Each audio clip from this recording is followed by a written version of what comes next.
तो बस आज के दिन मार्केट में कुछ एडवर्स न्यूज भी हैं, लेकिन उन सभी को काउंटर करने के लिए हमारे पास काफी सारी पॉजिटिव खबरें भी हैं। तो भैया जेन स्ट्रीट ने यहां पर किया है केस कैसा?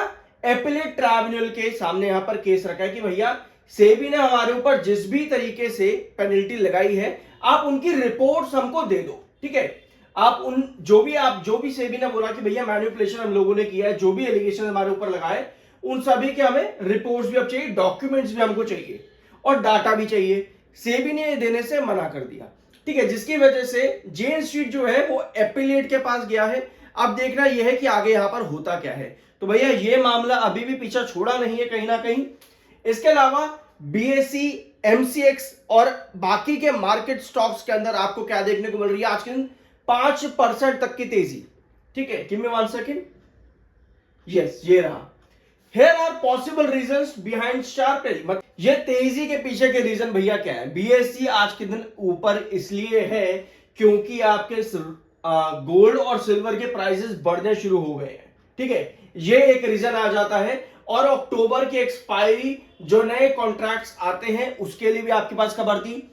इसके अलावा दूसरी खबर आपके पास और आती है। एक खबर आपके पास में आती है, NSE revises quantity freeze limits for index derivatives. एक खबर हमारे पास ये भी आती है। और एक खबर हमारे पास आती है कि भैया यूएस फेडरल रिजर्व जो है वो आने वाले महीने के अंदर इंटरेस्ट रेट कट कर सकता है। भैया ये इंटरेस्ट रेट कट करना ना, आपने पिछले 2 साल में शायद कई बार सुना होगा कि भैया इंटरेस्ट रेट कट होगा और मार्केट के अंदर अच्छा बूम आएगा, अच्छा जंप आएगा। पिछले 2 सालों में आप ये चीज काफी ज्यादा सुन रहे होंगे।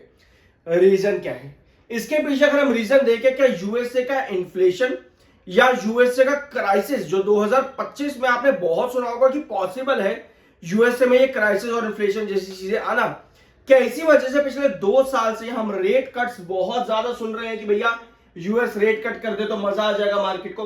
तो कहीं ना कहीं टेंशंस मार्केट में इस चीज को लेकर के हैं। ठीक है, कि ये रेट कट होगा या फिर नहीं होगा।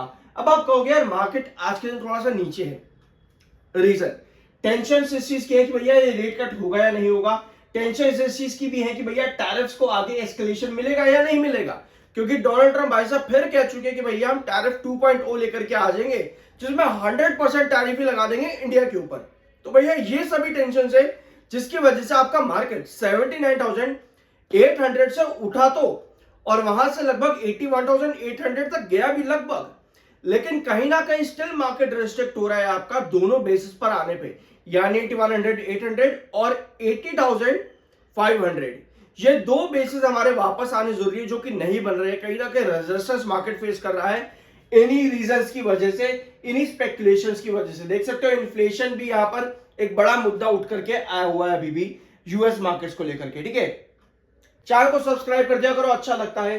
क्वार्टरली रिजल्ट्स यानी कि Q2 की क्या परफॉर्मेंस पॉसिबली कंपनी की देखने को मिल सकती है, यानी सितंबर क्वार्टर कंपनी 2025 में किस तरह का परफॉर्मेंस पॉसिबली देगी, उसके लिए मैं आपके साथ बहुत जल्द एक प्री एनालिसिस लेकर के आने वाला हूं, जहां पे हम डिस्कस करते हैं कि क्या पॉसिबिलिटीज है कंपनी के आने वाले क्वार्टर्स के अंदर, रेवेन्यू, क्या कंपनी का ओपीएम हो सकता है, क्या टैक्स परसेंटेज की पॉसिबिलिटी, सभी चीजें।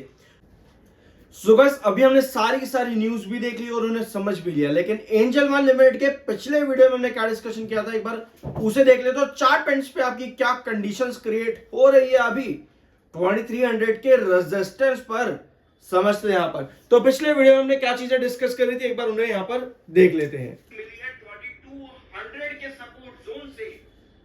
ठीक है, ये रिकवरी पर आपको 2300 पर सस्टेन करना जरूरी है। और दो आपको कैंडल में नीचे की टेल लंबी नजर आ रही है, जो कि बाय को इंडिकेट करती है।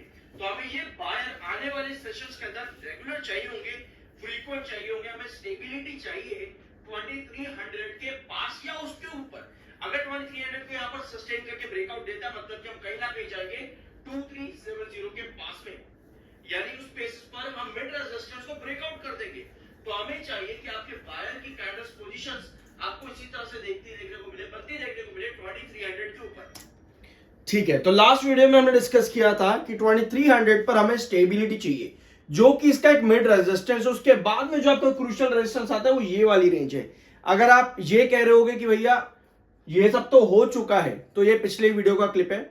अगर आप इसके पहले की वीडियोस भी जाकर के देखोगे, जब आप अराउंड 2600 के आसपास थे एंजल वन में, वहां पर भी हमने डिस्कस किया था कि आपका 2200 का सपोर्ट है, तो 2600 पे जो हमने वीडियो डिस्कस किया था रेजिस्टेंस पर, उसके बाद 2200 पे आप एग्जैक्ट आए और एग्जैक्ट आप 2300 पर रेजिस्ट भी कर रहे हो। तो भैया कंडीशंस क्या है चार्ट पे, उस पे आएंगे अभी। 30.1 का एमएफआई है, 31.2 का आरसी है, टेक्निकल्स न्यूट्रल है 30s की रेंज पे और बहुत बुलिश कंडीशन के करीब भी है। अगर आप 2024 से लेकर के अभी तक की कंडीशन देखोगे, यानी कि लगभग पिछले 12 महीनों से ज्यादा का अगर आप पूरी कंडीशन यहां पर देख रहे हो, तो आपको नजर आ रही है ये 3 ट्रेंड। ये वही 3 ट्रेंड है जो अभी आपने पिछले वीडियो की क्लिप में देखे। नीचे वाला 2200, ऊपर आता है 2300 और इसके ऊपर आता है 2380 या 70 जो भी हमने मार्क किया था उस वीडियो के अंदर। ये कंडीशन आपको यहां पर क्या नजर आया इस पूरे पैटर्न में कि आप एक ही जोन पर आकर के बार बार रिपीट हो रहे हो। 2024 में जुलाई के अंदर भी, 2025 जनवरी में भी, फिर मई अप्रैल के अंदर भी, फिर आप यहां पर सितंबर के अंदर भी, अगस्त के अंदर भी। तो एक ही कंडीशन आपकी कितनी बार रिपीट हुई है एंजल वन लिमिटेड के अंदर। लेकिन ये पूरा लॉन्ग टर्म पैटर्न हमको क्या दिखा रहा है? अगर हम यहां से कंडीशन ले तो आपका एक डाउनवर्ड वेजेस पैटर्न था जिसकी वजह से 2600 पर हमने रेजिस्टेंस मार्क किया था, तो वो 2600 आपका यहां पर ब्रेकडाउन हुआ 2200 पे।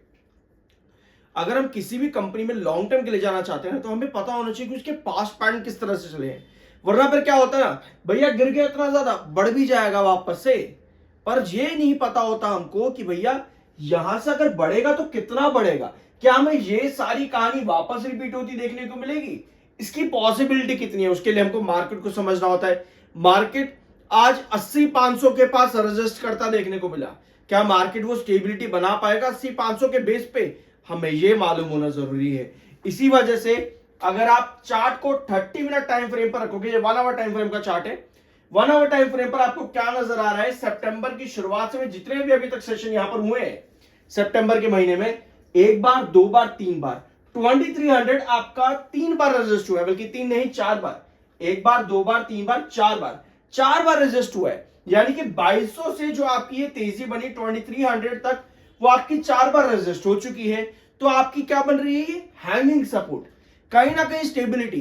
तो अगर ये स्टेबिलिटी आने वाले हफ्तों में भी बनी रहती इसी तरह से 2300 पर, तब हम कहते हैं कि पॉसिबल है काफी ज्यादा आपकी अप सस्टेन करके ब्रेकआउट दे। तो ये आपको स्टेबिलिटी चाहिए 2300 पे। ऐसे में आपको क्या समझ आ गया, आपको समझ आ गया कि भैया पास्ट पैटर्न क्या कह रहे थे, आपको समझ आ गया कि भैया सपोर्ट ट्रेंड क्या है जो कि क्रूशियल रेजिस्टेंस भी, और उसको ब्रेकआउट करना भी कितना जरूरी है, और कौन कौन से लेवल्स हैं, क्या पोजीशंस आपको चाहिए होगी किस प्राइस के पास, ये सब चीजें आपको समझ में आ गई। तो इन पॉसिबिलिटीज पर आप एटलीस्ट अपना रिसर्च अगर फर्दर और आगे जाकर के करना चाहते हो तो आपके पास चीजें बहुत ज्यादा क्लियर हो जाती है, आपके पास एक बेस आ जाती है कि हाँ ये पास्ट पैटर्न है और हम वापस उन्हीं पास्ट पैटर्न को फॉलो कर रहे हैं, और ट्रेंड्स हमारे पास क्या है, क्या रेजिस्टेंस को हमको ब्रेकआउट करना है, उस पर कितनी बार हम हैंगिंग सपोर्ट ले चुके हैं, ये सारी पॉसिबिलिटीज आपके सामने आ जाती है कुछ इस तरह से। अगर आप इनको रिसर्च पर अपनी रखोगे तो आपको बहुत सी चीजें क्लियर हो जाएंगी। आई होप कि वीडियो आपको पसंद आया होगा। बाय सेल की रिकमेंडेशन नहीं है, मिलते हैं अगले वीडियो में।